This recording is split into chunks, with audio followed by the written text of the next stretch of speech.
Well, hey, everybody. Thanks for joining Kevin and I. We're here to be talking about Ross Perot. Are you awake today? Sorry. Need more coffee. You're usually a lot more energetic.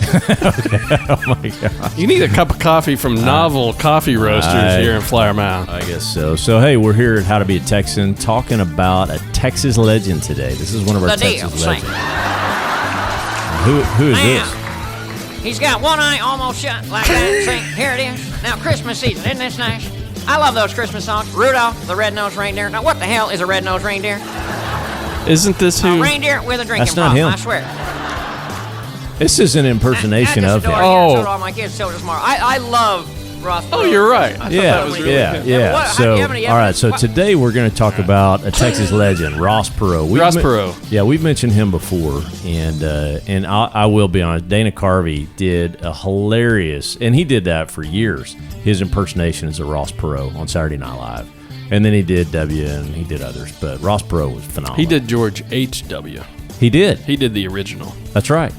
And then Will Ferrell did W really well. Yeah. But Dana Carvey did Ross Perot, and he was phenomenal at Ross Perot. Yeah. Because he nailed it. And there's in one interview I saw of Ross Perot, he compares the deficit to an ant that you have hidden down in the basement.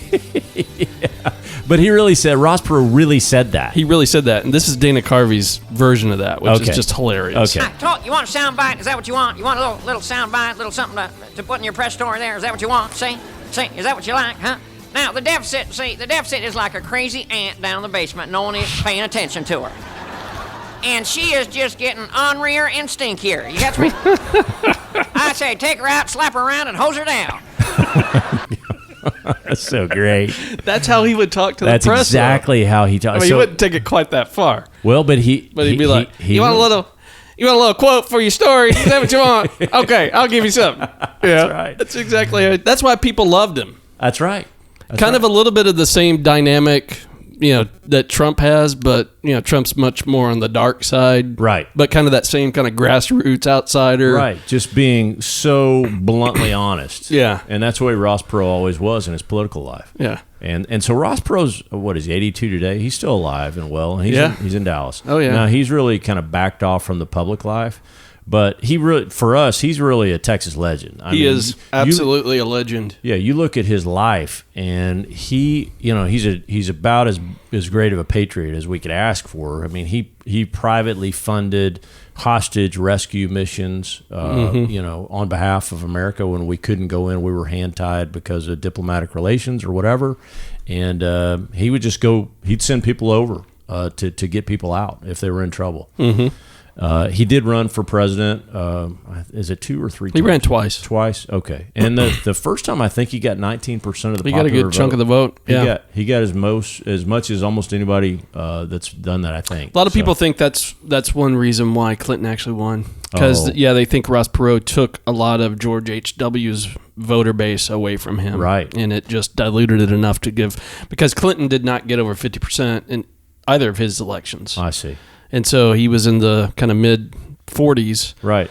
And Ross Perot had taken enough of a chunk out of George H.W. Bush that they think that's one of the reasons why. Well, I don't think, lost. And again, we're not very political, at least I'm not, but, nobody can argue. Clinton did a nice job as president from an economic perspective. I mean, he was really good at that. That was a phenomenal time for technology industry. That's right. Just the economy was booming like crazy, and because Ross Perot had made such a big deal about the deficit, such a huge deal about it, the crazy ant in the cellar, that's what actually led to they ended up actually putting a balanced budget, right? But by the end of Clinton's administration, they hadn't taken care of the national debt. Obviously that's out of control, but they had actually balanced the budget for the first time in a long, long time, right? And that was done under Clinton as well. Boy, I tell you, it's almost like we need another Ross Perot to come in and do that again. I'll do it. I'll run again. Sign me up. I'm still young enough. That sounds pretty good, actually. Because I'm telling you, the national debt and the deficit, I mean, they are truly ignored. That debt now, it's like a big fat ant down in the basement. She's grown to 650 pounds. You hadn't let her out. You've been feeding her pancakes and chocolate chip cookies for 25 years, and now she's busting fat out of the windows. Oh my gosh, we got Ross Perot right here. Put that quote in your press release there. Any other questions? No, that's probably pretty good. I have never done an impression before. That was phenomenal. I just kind of got inspired by Dana Carvey there. And that was I've actually, had some good coffee from Novel Coffee Roasters. You were phenomenal. You want a good cup of coffee? Okay, that's probably enough. That's probably enough. But okay, so let's go back and talk about Ross Perot just a little bit. So born June 27, 1930 in Texarkana, Texas. Dad was Gabriel and Lulu May. Were his mom, and he served in the military. He went to the U.S. Naval Academy in 1953, served in the U.S. Navy from 1953 to 1957. And then so this is, Ross Perot is kind of a great entrepreneurial story, American icon. And so I just saw this where he began working at age 7, doing odd jobs of breaking horses, delivering newspapers, selling Christmas cards, garden seeds, and magazines. I mean, so at 7, he started. And so this guy was creative, was brilliant, and was a hard worker. And then he joins the military. He loves America. He loves Texas. And then he just thrives from there. This is slightly off topic, but but what you just said reminded me. I saw a little bit of the story of Warren Buffett last week. Yeah. Similar story. Really? Started as a child, just making money, selling papers. Right. And just, from early age was just all about, being self-sufficient, making money, and just, he came from nothing too. That's right. I don't think we hear enough about that. Those kind of stories anymore. No, we don't at all. And he didn't mind failing because he learned from his failures and he kept going. He pushed through. And I don't think Ross Perot gets enough credit for, the impact that he had on, the technology. Oh my gosh, no. EDS was. He started it. He started it from nothing by himself. So there's a little history on that where he was working for IBM. And he was working with them from 57 to 62. And then he just said, I can do better. And he went out and he started this data analytics company and data processing business. And he was very charismatic, as we know, and he was able to sell anything to anybody. And he was able to sell data processing to some big companies and the U.S. government. And then EDS went crazy as far as the stock price. Now, it suffered in the middle of all that, but then rebounded, and ultimately he sold that out and became a billionaire. But then they started Perot Systems and all this other. Yeah, he was a billionaire early on. Yeah, as soon as EDS IPO'd, which was not too long after he started it, he was a billionaire. Right, he was billionaire, early on. That's right. And then he started Perot Systems. You're right. Right. That was more in the '90s, I think, when he kicked off Perot Systems. Let's see. I can't. Yeah, I'll get to that. But yes. Right. So yeah, and then he really got into. And he built. Sorry to interrupt, but he built EDS out in the middle of nowhere. Oh, just in Plano, and which is now thriving. Right, North Dallas, Plano. North Dallas, yeah, that's right. It was nothing back then. No. And he built that ginormous facility.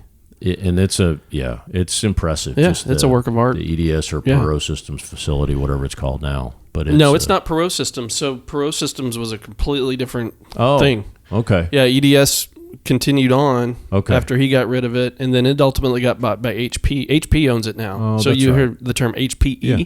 Okay. HPE is the old EDS. Interesting. Perot Systems got acquired by Dell a while back. Okay. And they have a facility in a different part of Plano that I've been to, and that facility has an entire wing that is set up as a museum to Ross Perot. Oh, okay. And it is very impressive. And you said you've been there. I've been there, yeah. And it is like, when I say there's a museum of Ross Perot, people are like, what? Why would I want to go see that? But, I mean, it's really cool. And as you walk through, you just see the walls are just lined with awards that he's won, pictures of him with dignitaries around the globe, and it starts to sink in. Wow, this dude was real. He's a real legit dude, right? Yeah. Well, as I was preparing, which is cool because he kind of has that little cartoonish kind of. Oh, he does. He's a smaller man with just like a little elf or something. Yeah. But no, just bright and again a great patriot. One of the things that I watched on and just in prepping for this was a 30-minute, and I watched the whole thing because it was so interesting. It was a 30-minute infomercial. He bought when he was running the first time against Clinton. He bought network airtime. And back then, of course, we didn't have all these channels. If you were watching TV, you were watching one of... You were watching it over the air. Yeah, you were watching probably 4 channels. Yeah.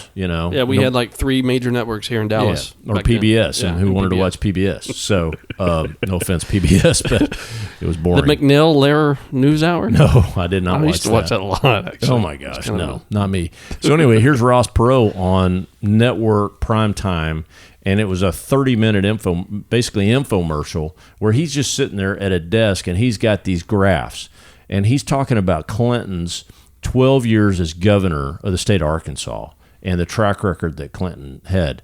Now, nobody argued, and he said this. He says Clinton is amazing at getting elected. He's terribly charismatic, and he's a phenomenal politician. But as an administrator and manager of the government of Arkansas, he shredded him to pieces with a series of probably 15 graphs talking about, the income level, the education level, the high school graduation rate, the childbirth mortality rates, just common kind of just statistics of the health of a government, of a state. And it showed that, Arkansas was anywhere from 45th to 50th in every one of those categories, and with no improvement over the 12 years of Clinton's government. And it was just really, it was educational. Yeah. And sure enough, again, I'm not slamming Clinton at all because he turned out to be a very effective president. But it was great, and it was just straight to the gut on what. And he was really great, obviously, at analytics. But I thought some of the things that I thought were great about him were some of his quotes. And I know you've got, Dana Carvey, on Saturday Night Live, but some of the others are, I don't know do you recall any of his quotes that he used to have? Take us through them. Okay. So, I remember they are awesome. They are. So I've just got 5 or 6 just here. He's got the first is just in plain Texas talk. It's do the right thing. So he was a Texan. He was a huge, proud Texan, and he liked to just speak simply and plainly. And Texas talk, do the right thing. And then he was talking about the government. He was saying, if you see a snake, just kill it. Don't appoint a committee on snakes. And I thought that was pretty good. He said that one over and over and over because he thought that every problem in the government, it would be, well, let's just appoint a committee and not do anything. And so it was just, he was a king of inactivity just pointing that out. The other one he said is failures are like skinned knees, painful but superficial. And so in my mind, that's a great life lesson. Failures are like skinned knees. So you're going to have failures. The only way you really move forward is that you are going to fail. They are painful, but they're superficial. And long term, you're going to grow and learn from that. Mm-hmm. And so I frankly love that. And then another one is just a good life lesson is life is like a cobweb, not an organizational chart. And so, even, me working out there for 30 years, I've noticed that life in the business world is a series of relationships that you harness, and it's not just the org chart of who's in charge. It's really how you get things done is through all these intricacies of relationships on how you push things forward, whether that's personally or in business world. Mm-hmm. Well, he had a good sense of humor, too. He did. That Dana Carvey quote about the deficit like an ant in the basement. Yeah. That is based on a real quote. Right. And I found it here. He says, well, this problem has been like a crazy ant we keep in the basement during the campaign. Everybody knew she was there. All the neighbors knew she was there, but never talked about it. And now we're saying, let's do something. She's going to get out and kill a neighbor. Right. Right. That's right. Well, and just I think that he's got we should give him a lot of credit for raising the major issues of the deficit and some of the and national security and job creation and all that. I think he was on the right path. Mm-hmm. So anyway, and then he talks about I don't know some of the other quotes. I don't want to bore you with quotes, but I'm not a living legend. I'm just a myth. I don't know what he meant by that, but yeah, inventories can be managed, but people must be led. If you're a fifth grade math teacher and you can't knock the top off of a fifth grade math test, you're in trouble as a fifth grade math teacher. I mean, he just spoke, kind of the obvious. Mm-hmm. So, and education was a big thing too, because he thought our teachers weren't competent, and how can incompetent teachers teach children to be, well educated? Do you remember his famous quote about the NAFTA deal that was going on at the time? I don't. He was a big. He was against it. He was anti-NAFTA. Yes. He said, and you'll remember when I tell you, he said it's going to create a giant sucking sound. That's right. Yeah. That's right. We have got to stop sending jobs overseas. To those of you in the audience who are business people, pretty simple. If you're paying $12, $13, $14 an hour for factory workers, and you can move your factory south of the border, pay $1 an hour for labor, hire a young 25, that's assuming you've been in business for a long time, you've got a mature workforce. Pay $1 an hour for your labor, have no health care, that's the most expensive single element, making a car, have no environmental controls, no pollution controls, and no retirement, and you don't care about anything but making money, there will be a giant sucking sound going south. So if the people send me to Washington, the first thing I'll do is study that 2,000-page agreement and make sure it's a two-way street. That got a lot of coverage. Yeah. The thing I liked about him is he would talk about, like in the presidential debates, he would just shred the government officials on their lack of leadership. He would.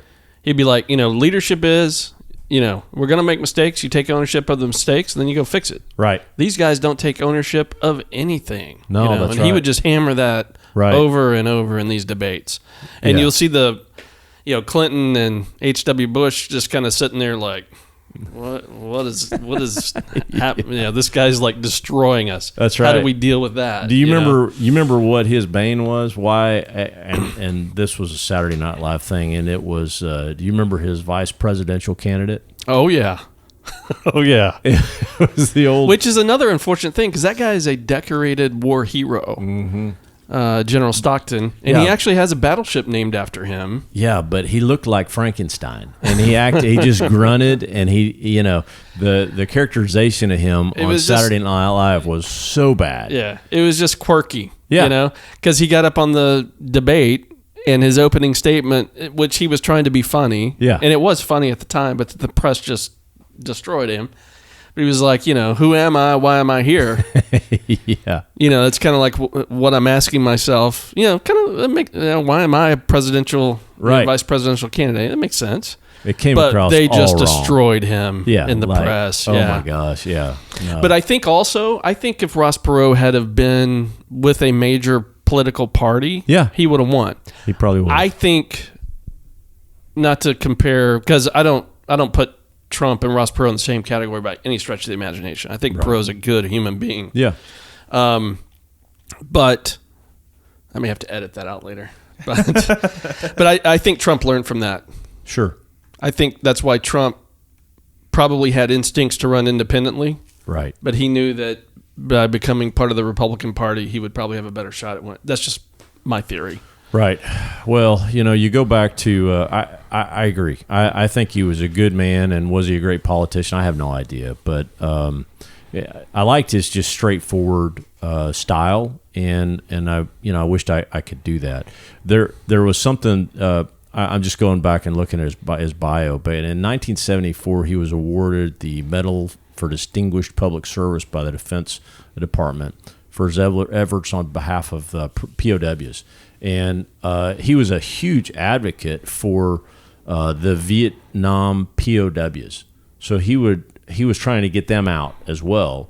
And that's really what set him on, and then later on the Iranian prisoners, where he failed the first time. And this was when he was at EDS, where 2 EDS employees, he was trying to get them out of an Iranian prison, and they failed, and they ended up going back and releasing a ton, really all the prisoners in that, not only the EDS employees, but they, on the second attempt, they basically allowed the entire, and these were all international refugees that they ended up letting out, which was pretty amazing. And he funded that whole thing just privately. Wow. That's amazing. Yeah. Yeah. So I think there's just all these stories of, and then he truly kind of blossomed into the political realm. So This is a good quote. When building a team, I always search first for people who love to win. If I can't find any of those, I look for the people who hate to lose. yeah, that's right. That's right.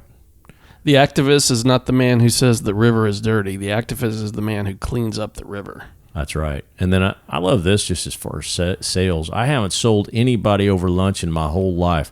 There's nothing worse than driving home a point when a guy's fiddling with his salad.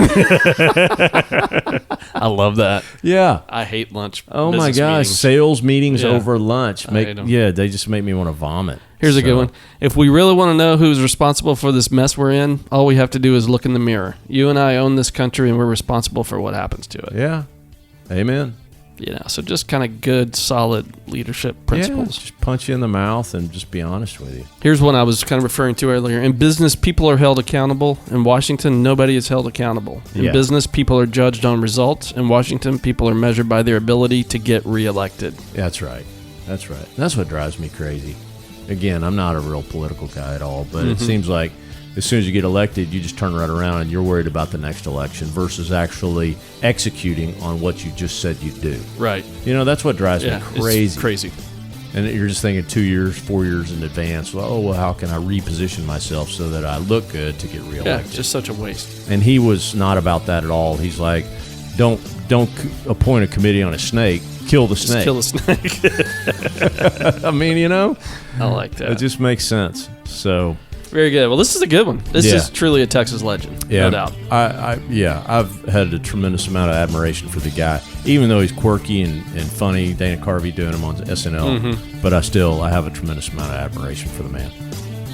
All right. Well, hey, thank you all for listening. This has been a pretty quick one, but definitely want to pay homage to a Texas legend, Ross Perot. So, all right, Kevin, Andrew, thank you for your time, and y'all have a great week. All right. Well, find us on iTunes, Spreaker, Google Play. Look us up. Write a review. Write it. Leave a review. Leave it. Just holler it.